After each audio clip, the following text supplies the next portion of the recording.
You're listening to an Airwave Media Podcast. This is the Useless Information Podcast. I am Steve Silverman. Useless information. So imagine you're in this situation. It's the early 1950s, you're a young woman in your early 20s, you're unmarried, and suddenly you find out that you're pregnant. Just what would you do? Well, this was the exact situation that a young Boston resident named Marjorie McCoy found herself in. At the time, she was a student at the Children's Hospital of Nursing, and when she learned that she was pregnant, her mom took her to see the family doctor. That's Dr. Herman Sands. He suggested that the best solution would be to place the child up for adoption, and they agreed. Dr. Sands referred them to Salem, Massachusetts attorney Philip Strome, who could, quote, handle the whole matter and keep things quiet. Strome found the perfect couple to adopt the baby. That was 39-year-old Melvin Ellis and his 31-year-old wife, Frances. Melvin owned Bentley's Cleansers, a dry cleaning plant in Boston, and was reported to have an annual income in excess of $10,000. That's more than $97,000 today, adjusted for inflation. The two had married in 1946, but soon learned that they would be unable to have a child of their own. Desperate to adopt, they offered to pay all of Marjorie's medical costs plus any legal fees incurred. Marjorie and her mom agreed to the terms of the deal, and to avoid the embarrassment of being pregnant out of wedlock, Marjorie headed out to California to stay with her married sister. As the birth approached, she returned back east and waited out her time in a rented room located on Beacon Street in the Back Bay section of Boston. It was on February 23rd of 1951 in Boston's Kenmore Hospital that Marjorie would deliver a healthy 6-pound girl. The baby was whisked away without Marjorie ever laying sight on the newborn. Then, 10 days later, in Attorney Strome's office, Mr. and Mrs. Ellis would sign the papers to adopt their new daughter.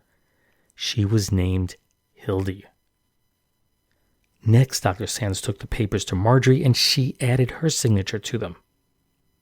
It was a double-blind signing so that Marjorie would not learn the names of the adoptive parents, and of course vice versa. And with that, if this were to be the typical adoption, everyone involved would have gone on to happily live their lives. But that was not to be the case. A few weeks later, Hildy's adoption would be completely thrown into chaos. Marjorie was informed by attorney Philip Strome that there had been a technical glitch in the adoption proceedings, and that's because her first signature had not been notarized and dated. So, just as a matter of routine, Marjorie went to Strome's office on March 27, 1951, to sign a new set of documents. While doing so, Marjorie, who was Catholic, learned that the Ellises were not. In fact, they were Jewish. This greatly disturbed Marjorie, and she desired that her daughter be placed in a Catholic home. Marjorie became apprehensive at signing the new documents, but Strome assured her that the adoption would not be finalized for another year and that she would, quote, have time to think it over and change her mind. So she just signed the papers and left his office. At some point in April, Marjorie once again went to see Dr. Sands and informed him that she didn't approve of Hildy being raised in a Jewish household by parents who had both been previously divorced and wished to have the adoption reversed. What's interesting here is that Marjorie still had no desire to keep Hildy. She simply wanted another couple to adopt the child and raise her as Catholic. As a result, Marjorie requested that the court allow her to withdraw her consent. Coincidentally, just months prior, the Massachusetts legislature had enacted a statute that read, in part, quote, in making orders for adoption, the judge, when practicable, must give custody only to persons of the same religious faith as that of the child. Let's face it, what are the chances of there not being a single Catholic couple in the entire state of Massachusetts who would be willing to adopt a newborn blonde-haired, blue-eyed girl? It was next to impossible. Now, I should point out that at the time of Hildy's birth, Neither Marjorie nor the Ellises knew of this new legislation, but the law was clearly on Marjorie's side. Marjorie and the Ellises met for the first time in May of 1951. Now, what exactly happened during this meeting depends on whose side seemed more plausible. Marjorie's attorney insisted that they requested the child be returned, but the Ellises refused, and the meeting ended with both sides angrily in complete disagreement. Yet, Mrs. Ellis told the press, quote, "It was all quite friendly. We discussed the petition, and when we left, Marjorie said to me, quote, 'I hope you keep the child. I can't go on paying for this all my life.'" In early 1952, the Ellises sought court intervention to resolve the problem, but the judge advised the couple to await the outcome of a similar case that involved a Catholic mother and Protestant foster parents, which had been winding its way through the Massachusetts courts.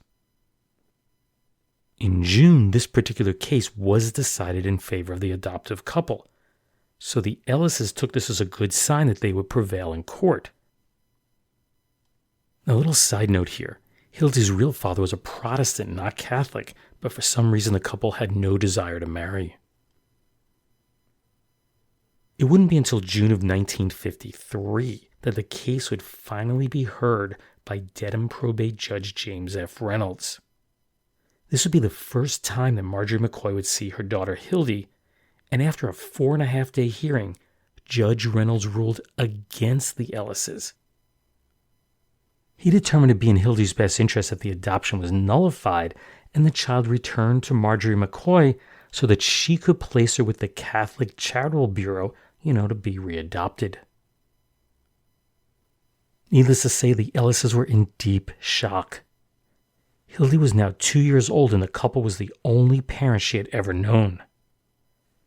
Regarding Marjorie, Mrs. Ellis stated, quote, "If she had said to me at our first meeting, 'I will fight for my baby for myself,' I would have had to give her back. But that's not what she was doing." It was shortly after this decision, on July 21st, 1953, that Marjorie McCoy married Gerald Doherty, who was not Hildy's father. They would soon start a family of their own, of course, but Hildy was not to factor into that equation. The Ellises' battle to adopt Hildy did not end with Judge Reynolds' decision. They appealed the case to the Massachusetts Supreme Court, and shortly after they did, on October 6th of 1954, keep in mind Hildy's now 3.5 years old, the story finally broke in the newspapers. Soon the adoption of Hildy McCoy would become front-page headlines, not for days, not for weeks, and not for months. It was front-page headlines for years. It would become the most controversial and most widely reported adoption story of the 1950s. Mrs. Ellis stated at the time, quote, "Hildy is our whole life. It would be cruel and inhuman to take her away. This is the only family she has ever known." The full bench of the Massachusetts Supreme Court handed down its decision on February 14th of 1955. Hildy is now almost 4 years old.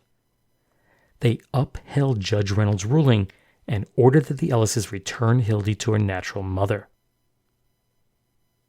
Now keep in mind that the judges were strictly focused on the law, and that did allow the natural mother of the child to withdraw her petition for adoption for a period of 1 year. All of the justices involved, although deemed heartless by the press, were simply interpreting the regulations as written. On April 26, which is a couple of months after that Supreme Court ruling, Marjorie McCoy Doherty and 2 social workers arrived at 231 St. Paul Street in Brookline, Massachusetts, to remove Hildy from the Ellis' home. Marjorie told Mrs. Ellis, quote, "I've come for the child." Mrs. Ellis refused their request as Hildy, who was dressed for bed, held onto her adoptive mother's skirt. The 3 women soon left, only to return a short time later with a police officer. Now, he made no attempt to take the child, but he did tell Mrs. Ellis that he was only there to inform her that the court had ordered the return of Hildy to her natural mother. Shortly after the 4 left, Mrs. Ellis quickly wrapped Hildy in blankets, and they drove 68 miles, that's 110 kilometers, they drove to her brother's home in Newport, Rhode Island.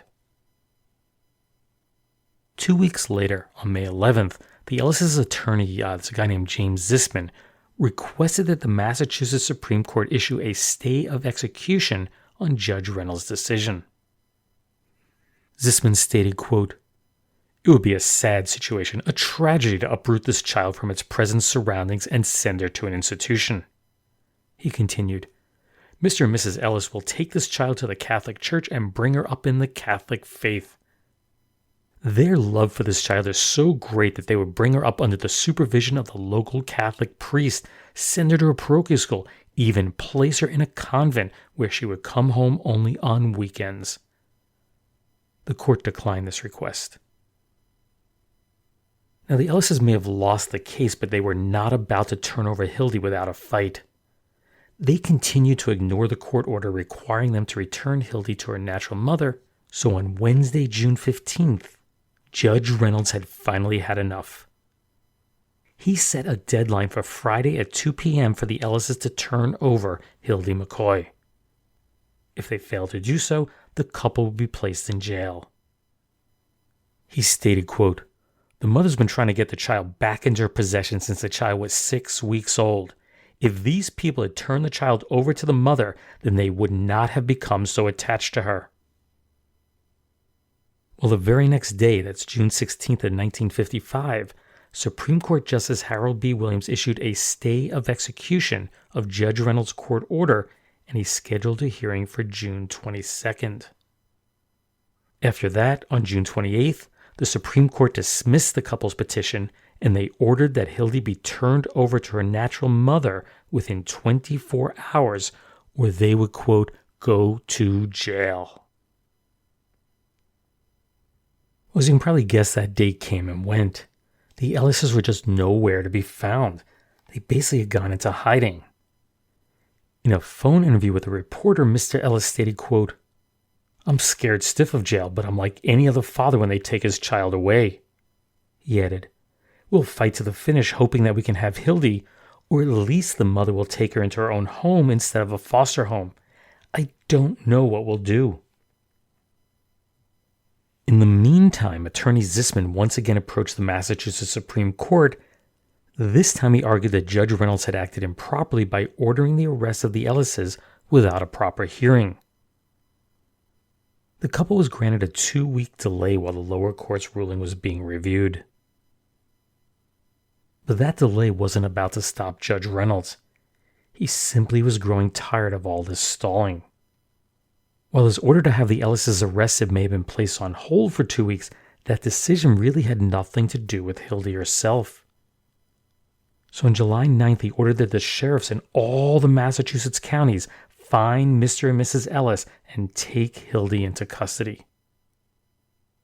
Quote, "We command you that the body of female McCoy, also known as Hildy C. Ellis of Brookline, minor child of Marjorie McCoy Doherty, you take and have before the judge of the probate court at Dedham immediately after receipt of the writ to do and receive what the judge shall then and there consider concerning her in this behalf."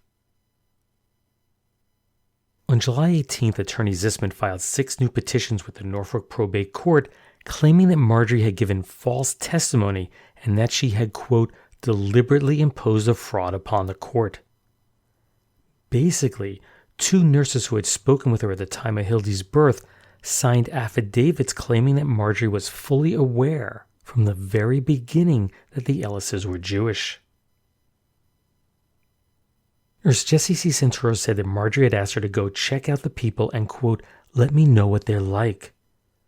When Santoro returned, she reported that they were, quote, "a lovely Jewish couple." She added, "You know the baby is going to a Jewish home. Are you going to have her baptized?"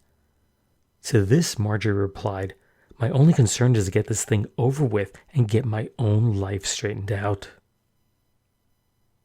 The other nurse was Dorothy H. Ingersoll.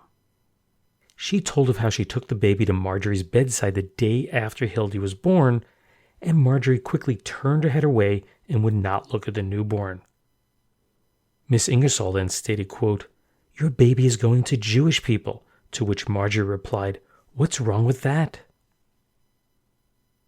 As convincing as this new evidence may be, Judge Reynolds informed Attorney Zisman that he would hear no new motions concerning the case unless the Ellises and Hildy appeared before him. Quote, I want the Ellises brought before the court and the baby before the court. I will hear all matters when everyone is before the court. As you can probably guess, the Ellises were once again no-shows. As a result, on November 3, 1955, Judge Reynolds dismissed all 6 of those newly filed petitions and noted that, quote, the petitioners have not been deprived of their day in court. And again after this, the Ellises filed another appeal with the state Supreme Court. Now, this game of ricocheting back and forth between Judge Reynolds and the Massachusetts Supreme Court would continue, so I'm not going to bore you with the details.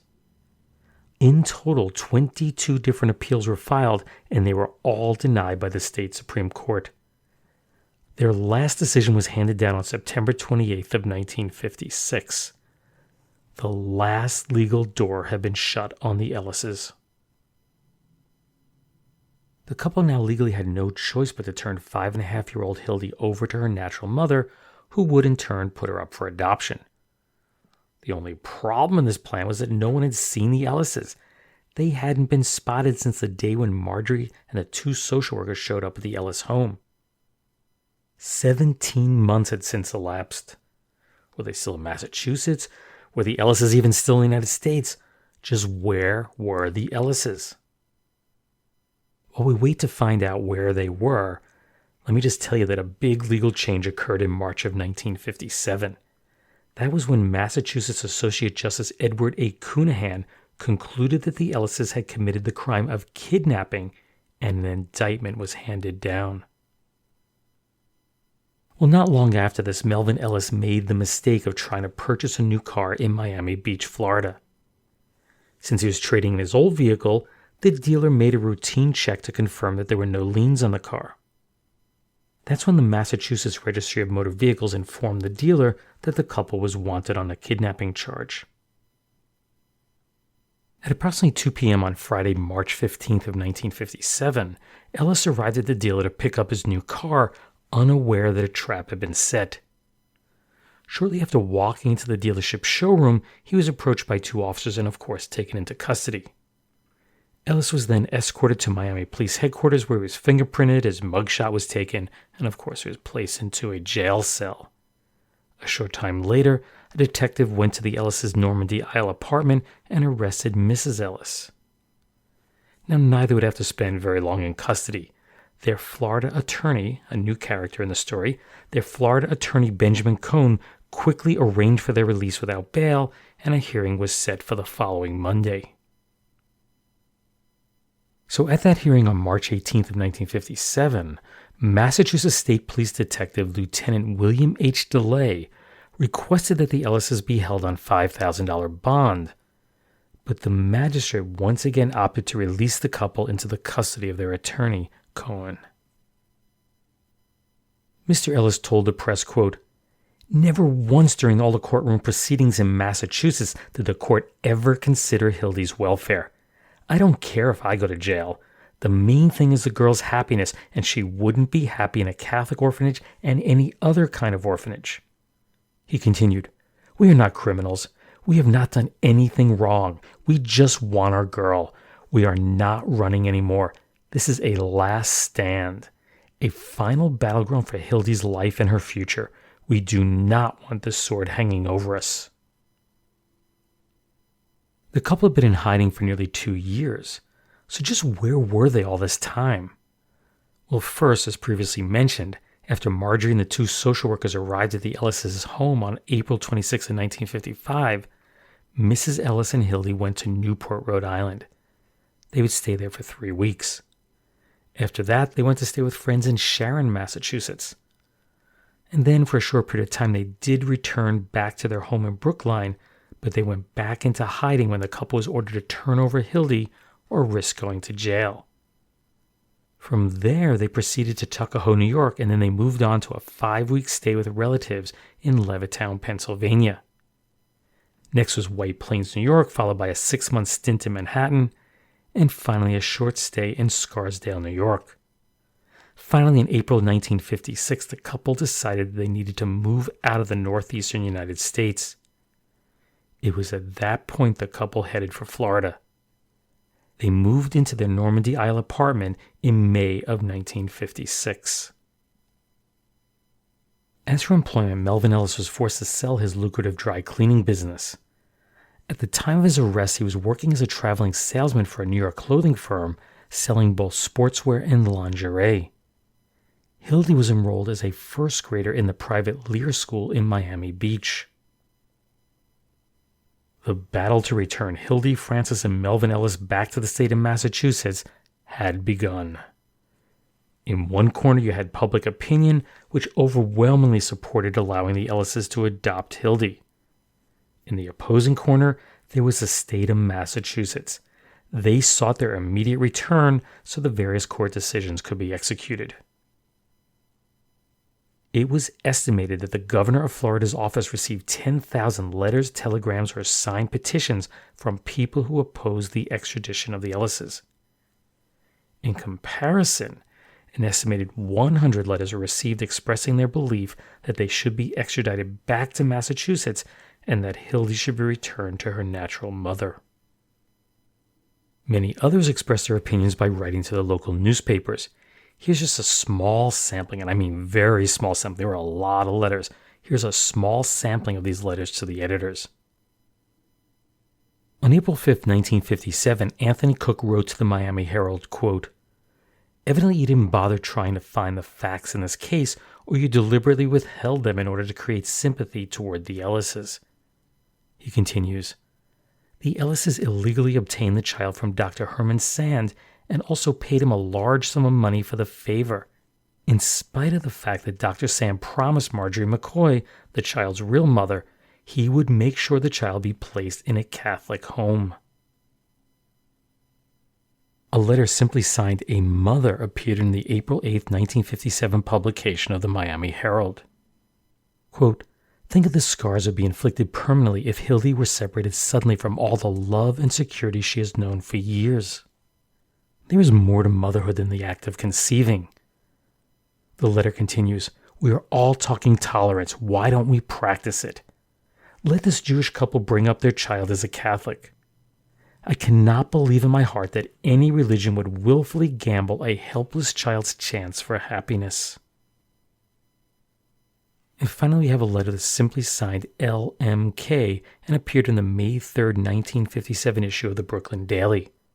Quote, "After the passing of these past years of Hildy's life, the unwed mother who bore her, now married, decides to have this little one return, not to her, but instead to a home for children and to be adopted all over again by a couple of her own faith.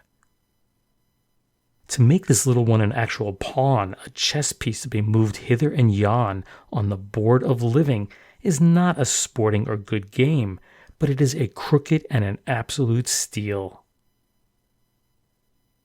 Of course, public opinion doesn't always predict the outcome of legal matters. Almost immediately after the arrest of the Ellises, the state of Massachusetts had rendition papers drawn up seeking the couple's return, to face kidnapping charges. Well, under Florida law at the time, Massachusetts had until midnight on April 17th, basically 1 month, to submit the signed extradition documents. Foster Fricolo, who was the Massachusetts governor at the time, made it clear that he would sign the papers, but unfortunately that process did not go very smoothly. The first set of papers that was drawn up was rejected on March 27th on technical grounds. The second set was rejected on April 16th due to an incorrect date, and finally on April 17th, that's the day it was due, Governor Fricolo signed the third revision and it was flown to Florida and submitted just prior to the midnight deadline. The next step was that Florida Governor Leroy Collins set a hearing on the extradition for May 23rd in Tallahassee. The million-dollar question was whether Governor Collins would give in to public pressure or instead, side with the state of Massachusetts and send the Ellises back to face the music. Just prior to the hearing, Melvin Ellis told the press, quote, If by serving a couple of years in prison I might settle the thing, I would not mind so much. But the thought of giving her up is more than I can bear. We are pinning our faith on the Lord and Governor Collins. You might be surprised to hear that Mrs. Ellis's biggest fear wasn't the kidnapping charge. Instead, she was concerned that the hearing would drag on and that she'd be unable to return in time to see and hear Hildy perform her part in the Lear School's presentation of Snow White and the Seven Dwarfs. And that just happened to be part of her first grade moving up ceremony. Quote, Hildy will feel terrible if we're both not there, but even if Melvin has to stay in Tallahassee, I've got to get back for the exercises. And then the day came, Thursday, May 23rd of 1957. Governor Collins began the hearing before a standing room only crowd of approximately 125 people. Lawyers for both sides presented their case, but the session was surprisingly short, clocking in at about 2 hours in length.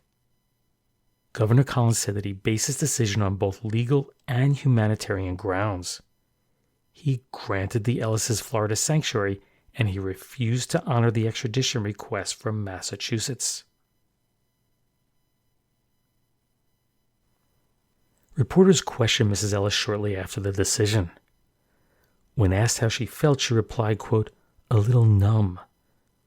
Mrs. Ellis added, now I can sleep tonight. And when asked about attending Hildy's first grade graduation, she replied, I was going to make it if I had to walk back to Miami. And she did make it, and so did the press. Here's a bit of a story that appeared on May 24th, 1957 in the Miami News. Quote, Hildy McCoy Ellis graduated today from the 1st to 2nd grade at the Lear School, Miami Beach, in probably the world's most widely publicized kiddie baccalaureate. The article continues. Some of the children marveled at the presence of the newsreel and television cameras and blinked in the strong lights, but most of them thought it was part of the coverage of the Lear School annual event. And this may have been a great day of celebration, but the Ellis' legal problems were not over. They may have avoided being extradited to face the kidnapping charges, but the issue of Hildy's legal adoption had not been settled. The Boston Roman Catholic Archdiocese strongly opposed the adoption, and on June 11, 1957, the Massachusetts Public Welfare Department submitted to the state of Florida 12 objections to the adoption, and they recommended that Mr. and Mrs. Ellis not be permitted to adopt Hildy. Both sides would get to present their cases before Circuit Judge John W. Prunty on July 8th of 1957. While that was going on, Hildy remained in the judge's chambers playing with her 12-year-old next-door neighbor, Vicki Miller. Now, Hildy was totally oblivious to what was going on outside in the courtroom, but 2 days later, Judge Prunty decreed that Hildy, quote, shall hereafter be known as Hildy Ellis. After more than 6 years of fighting for and fearing the loss of Hildy, she was now the legal daughter of Francis and Melvin Ellis. The next day, that's July 11th, 1957, Hildy's natural mother Marjorie broke her silence for the first time. Quote, I am grateful to Massachusetts Justice for upholding my right to provide for my baby in accordance with conscience. I would not wish to see her further hurt by more of the publicity that was threatened to her and to me 6 years ago. Some day she will learn the facts about her mother's desire to protect her with the privacy that others were willing to destroy. Meanwhile, with prayers I hope many will share, I entrust her to the loving protection of God. The rest is in the hands of my attorneys. After this, the press would follow up on Hildy's story on special occasions, like her birthday and the anniversary of her adoption, but there really was very little to report. Everything just seemed to be going well, and after a couple of years, the story just, faded into history. Melvin Ellis told reporters that the fight to adopt Hildy had cost him over $60,000. That's nearly $600,000 today. He added, quote, but you can bet it was worth it. Useless, useful, I'll leave that for you to decide.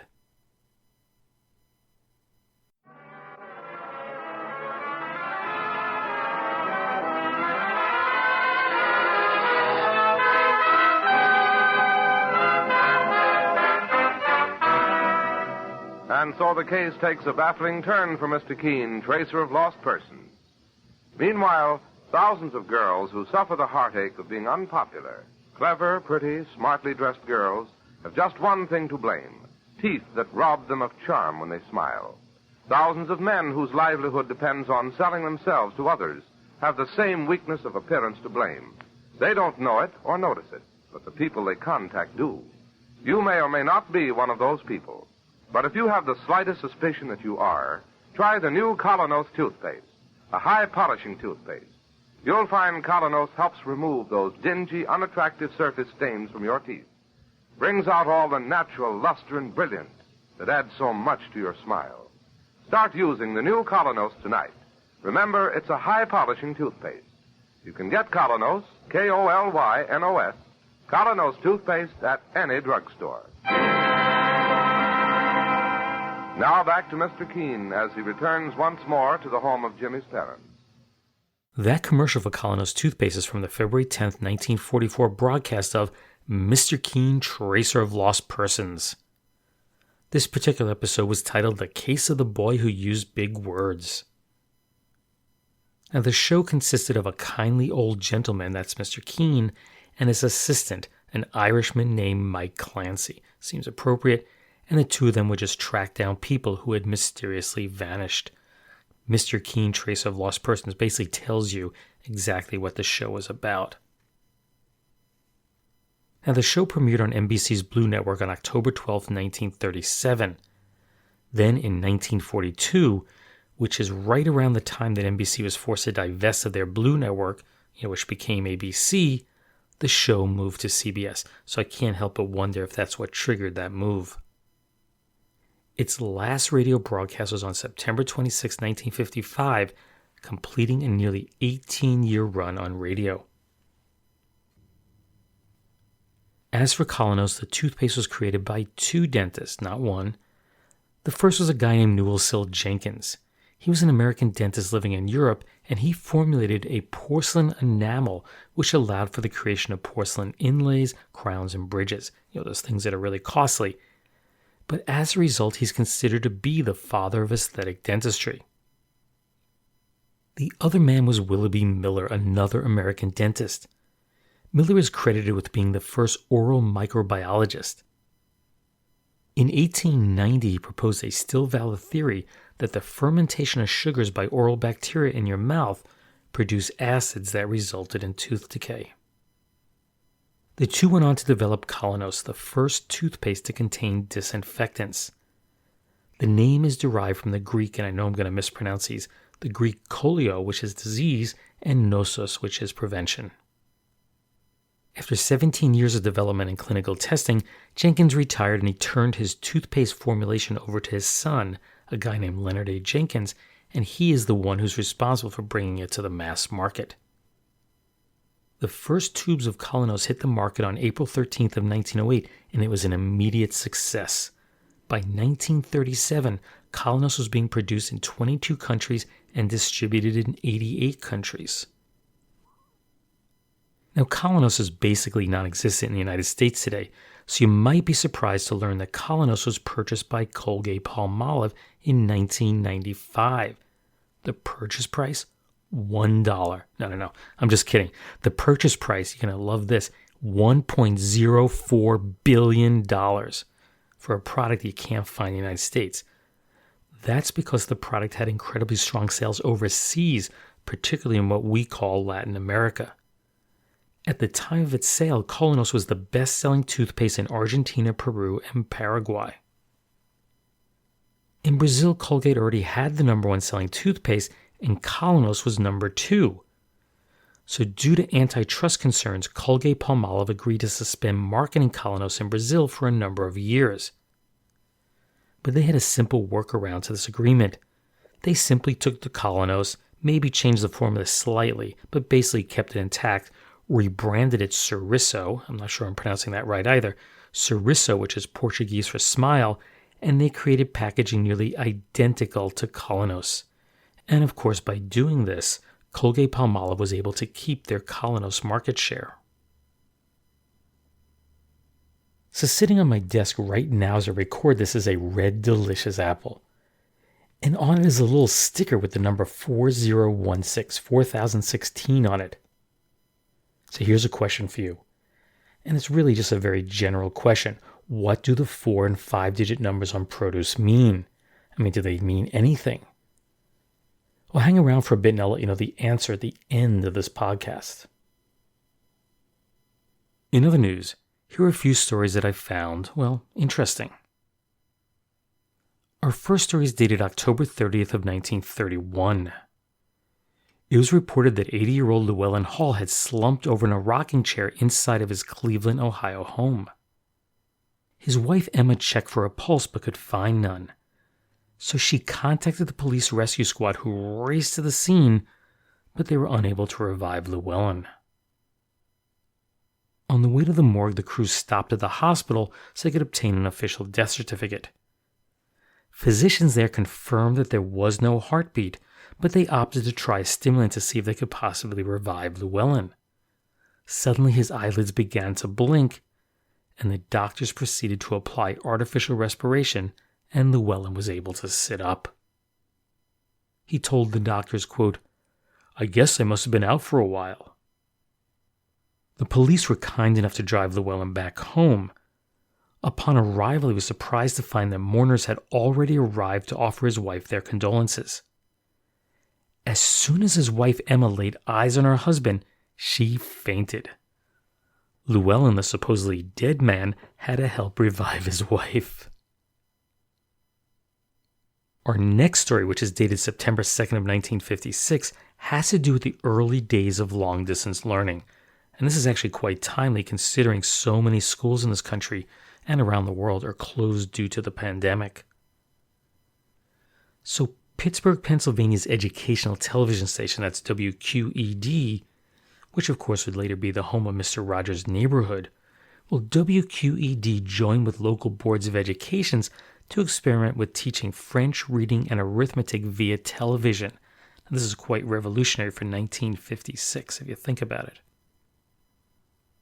Well, Dr. Edith Kern was administering a French examination from WQED's studio to 650 fifth grade pupils that were located in 16 different schools in the western portion of Pennsylvania. When she reached question number 38 of the 44-question test, suddenly all of the TV screens went blank. It wouldn't be until Dr. Kern reached question number 41 that she would magically reappear on the screen. Now, as you know, teachers are incredibly mean and everything is always the student's fault. So she marked those missing questions wrong on every single student's paper. That's not really what happened. Those 3 missing questions were skipped when the exams were graded. The loss of signal during the exam was blamed on a power company line failure. And lastly, it was reported on July 6 of 1955 that 24-year-old Mrs. Annette Kotler of Hartford, Connecticut, heard someone knocking on the door of a second-floor apartment in her building at 390 Vine Street. Now, for your reference, the building was your typical 2-story flat of that time period. You find them all over the United States. Well, when she heard the knock, Mrs. Kotler had been giving her 3-year-old son Lawrence a bath, and she really thought nothing of it. But just a short time later, she heard someone knocking on her own kitchen door. She opened the door until a safety chain was stretched to its limit. The chain just stopped the door. And there she saw a tall, thin man who was wearing a rainbow-colored cap. He asked, "Can I have a drink of water?" Suspicious, Mrs. Kotler attempted to close the door, but he stuck his foot out and prevented her from doing so. At that moment, he drew out a long-barreled revolver and he told her to open the door. He threatened to shoot both Mrs. Kotler and her son if she did not. She really felt she had no choice and opened the door to let him in. As the man walked into their dining room, she took her son into the bedroom and, in an effort to comfort him, told young Lawrence that it was only, quote, a man who was here to fix the television set. She gave him a toy, laid him down in his crib, and he fell asleep.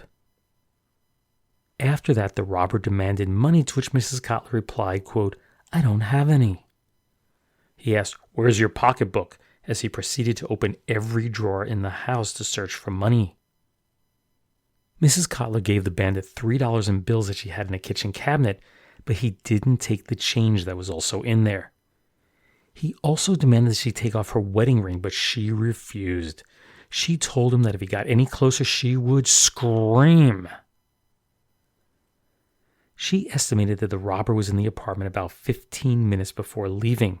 He warned her, though, "If you call the police, I will return tonight and kill you and your baby." Well, Mrs. Cotler ignored his threat and first called her husband and then 2 neighbors before notifying the police. What's interesting is that 1 month later, this is on August 3rd of 1955, Mrs. Cotler claimed that she had been assaulted in the hallway of her home.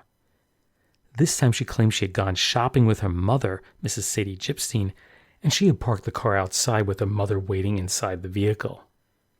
As Mrs. Cotler entered the rear hallway, a young man came out and hit her on her left shoulder. She was taken to Mount Sinai Hospital and examined, but the doctor observed no bruises or injuries. This was the 5th complaint that Mrs. Cotler had made to the police over the previous 12 months regarding prowlers in her home. Now, the leaves here in the northeastern United States have started to change color, and you know what that means. Autumn has started to set in. So imagine sitting before a warm fire with a cup of hot chocolate or hot tea in your hand, and you're snuggled under a blanket. You know what you really need? You need a good book to read, and I have the perfect one for you. It is titled The Flip Side of History, and it's written by me, Steve Silverman. In it, you'll find 40 fascinating true stories that time has forgotten. You'll learn about a man who pushed a wheelbarrow across the entire United States, a chicken named Alice who lived in a very unusual home, and 2 Florida men who almost pulled off the perfect bank heist. You'll find those stories and many more in The Flip Side of History. It's available right now through your favorite local or online bookseller. And now back to our regularly scheduled programming. So early in the podcast, I'd asked you about those 4- and 5-digit numbers on your produce. Well, they're known as PLUs, or price lookups, and it's a voluntary system that was started back in 1990. Today, over 1,400 of those PLUs have been assigned by the International Federation for Produce Standards, or the IFPS for short. All the numbers that they assign are in the 3,000 and 4,000 range. Now, I searched and I can't figure it out. It's unclear why they don't assign numbers in, say, the 2,000 range or the 6,000 range or the 7,000 range. I just couldn't find that anywhere. Maybe they're reserved for other industries. I don't know. Well, according to the IFPS website, quote, "There is no intelligence built into the 4-digit code. For example, no one number within the 4-digit number represents anything in particular." So I'll give you a couple of examples here. 4259 are cherries and 4304 are lemons. And all the different types of apples, of course, have their own codes.